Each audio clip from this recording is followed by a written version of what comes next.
కూటమి ప్రభుత్వం చేస్తున్నటువంటి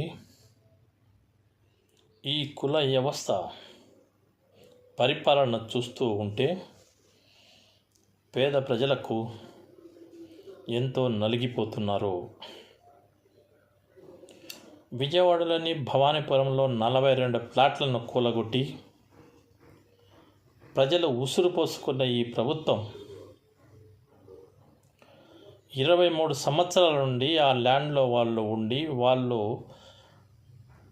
బ్యాంకుల నుంచి లోన్ తీసుకొని ఇల్లు కట్టుకొని వాళ్ళ చెమటోడ్చి ఆ ఇల్లు కట్టుకున్న వ్యక్తులను ఈరోజు అకస్మాత్తుగా అటాక్ చేసి కూలగొట్టడం అనేది చాలా దుర్మార్గమైనటువంటి చర్య.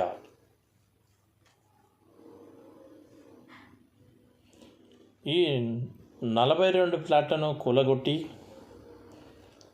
వాళ్లకు ఇంట్లో నుండే వస్తువులైతేనేమి బట్టలైతేనేమి ఏ వస్తువులు తీసుకురాకుండా వాళ్ళని నిలబెట్టి పోలీసులతో రౌడీలతో తెలుగుదేశం గూండాలతో అందరూ సహకరించి వాళ్ళను రోడ్ల పాలు చేయగలిగారు. ఇంత అత్యుత్సాహం చూపించి కోర్టులో ఉన్నటువంటి ఈ ప్లాట్లను కూలగొట్టాల్సినంత అవసరం ఎందుకు వచ్చింది?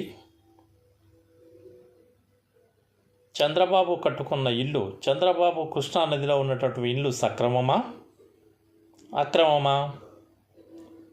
అలాగైతే ఈ బాబు గారి ఇల్లు కూడా కూలగొట్టాలి కదా.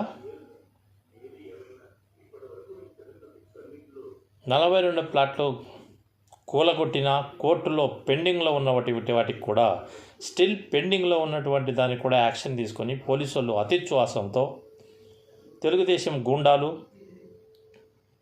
పోలీసులు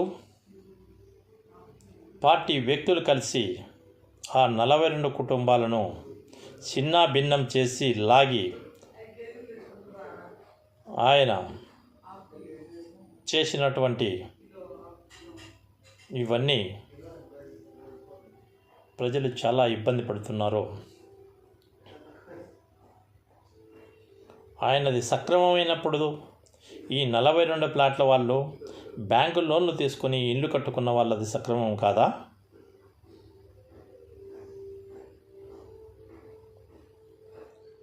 ప్రజలను ఆలోచించాలి నాయకుడు అనే వ్యక్తి. ప్రశ్నించే శక్తి ఉన్నటువంటి పవన్ కళ్యాణ్ ఈరోజు ఏ మూలన దాంకొని ఉన్నాడు? ఆ రోజు ప్రజావేదికను కూల్చినప్పుడు గంగోలు పెట్టినటువంటి ఈ పవన్ కళ్యాణ్ ఏ మూలన ముడుచుకొని కూర్చొని ఉన్నాడు ఈరోజు?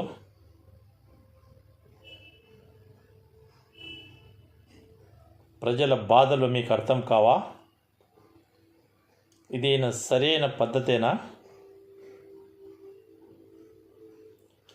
అక్కడ ఉన్నటువంటి ఓన్లీ ఈ 42 ప్లాట్లు మాత్రమే కనిపించాయా మీకు? ఆ ఏరియాలో ఉన్నటువంటి ప్రతి ఒక్కటి ఇల్లీగల్గా కట్టుకున్నారు.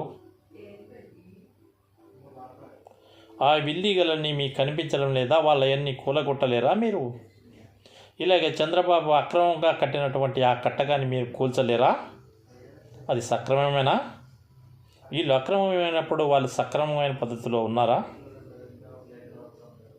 బాబుకు ఒక రూలు, ప్రజలకు ఇంకొక రూలు ఉంటుందా?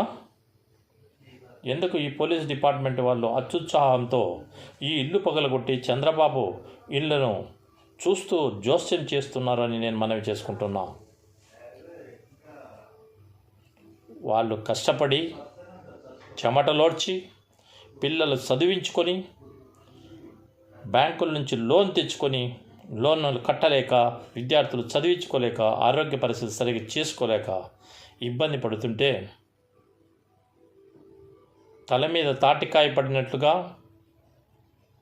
మీరు చేసే ఈ విధానం సరిగా లేదని మనవి చేసుకుంటూ విరమించుకుంటున్నా. Thank you.